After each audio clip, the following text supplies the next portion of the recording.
Every country on Earth is run by some system of political power, and figuring out these systems is the key to understanding history and the news.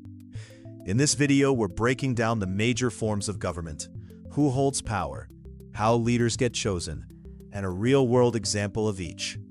From ballot boxes to crowns to tanks in the street, you'll never look at a headline the same way again. Democracy is the idea that political power belongs to the people, not to a king or a small elite. Citizens vote in free and fair elections to choose their leaders and lawmakers. And if those leaders do a bad job, voters can simply replace them next time around. Most democracies today are actually representative democracies, meaning you don't vote on every single law yourself, but you elect representatives who vote on your behalf.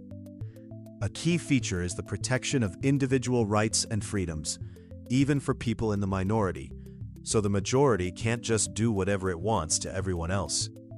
Germany is a great modern example, with regular elections, multiple political parties, and a constitution that limits what any government can do.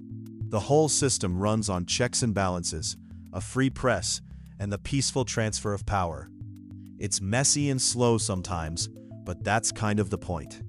A monarchy puts a single royal person, a king, queen, emperor, or sultan, at the top of the political system, and that position is usually inherited within one family rather than voted on. In an absolute monarchy, like Saudi Arabia, the monarch holds real, sweeping power over laws, courts, and the military. But in a constitutional monarchy, like the United Kingdom or Japan, the royal family mostly performs ceremonial duties, while elected parliaments actually run the country. Succession usually follows bloodline rules, so when Queen Elizabeth II passed away, her son automatically became King Charles III without any election at all. Monarchies were the dominant form of government across the world for thousands of years, from ancient Egypt's pharaohs to medieval European kings. Today, only a couple dozen monarchies remain, and most of them have traded real political power for tradition, tourism appeal, and national symbolism. A theocracy is a government where religious leaders and religious law sit directly at the center of political power, rather than being separate from it.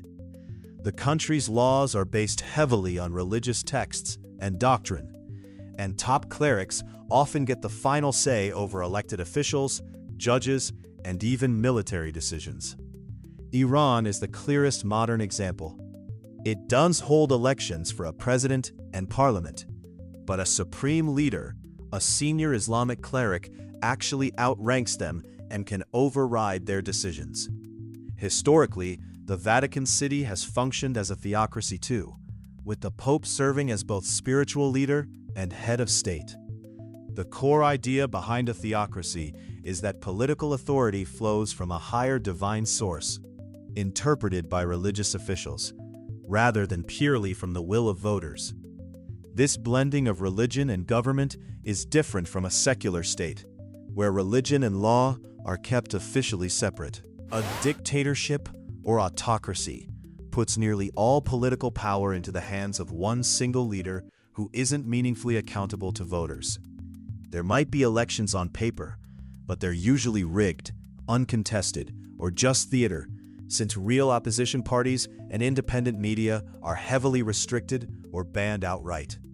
The dictator typically controls the military, the courts, and the information citizens are allowed to see, which makes it very hard for ordinary people to challenge their rule. North Korea, led by Kim Jong-un, is one of the most extreme modern examples, with total state control over the economy, media, and even people's movement. Some dictators come to power through a coup. Others simply refuse to leave office after inheriting or winning power once. The defining trait isn't the title someone holds, it's the absence of any real check on that one person's authority. An oligarchy is ruled by a small group of powerful insiders, rather than by one person or by the general population. That elite group might be defined by wealth, family connections, military rank, or party loyalty, But the key point is that a tiny handful of people make the big decisions, while everyone else has little real influence. Modern Russia is often described as an oligarchy, since a small circle of wealthy business leaders and political insiders close to the Kremlin wield enormous influence over policy and the economy. Ancient Sparta also had oligarchic features, with a small council of elders controlling major decisions alongside its kings. Oligarchies can technically hold elections, but if the same connected group keeps winning or controlling who's even allowed to run, the system still functions like an oligarchy underneath. It's a useful term because it describes who actually holds power, even when the official government structure looks different on paper. A plutocracy is a specific flavor of oligarchy, where wealth itself is the key that unlocks political power.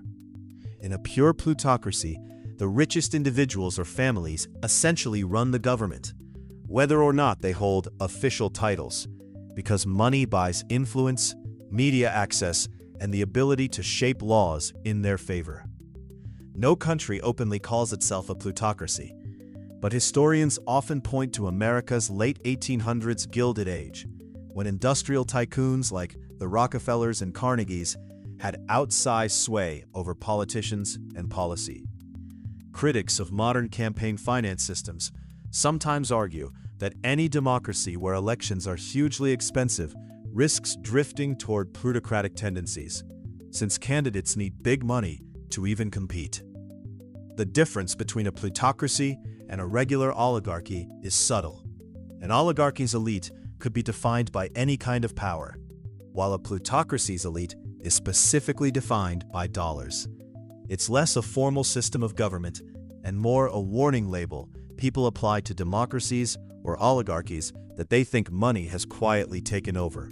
Communism, as actually practiced by governments, is a system where a single communist party controls the state, the economy, and often nearly all major property in the name of building an equal, classless society.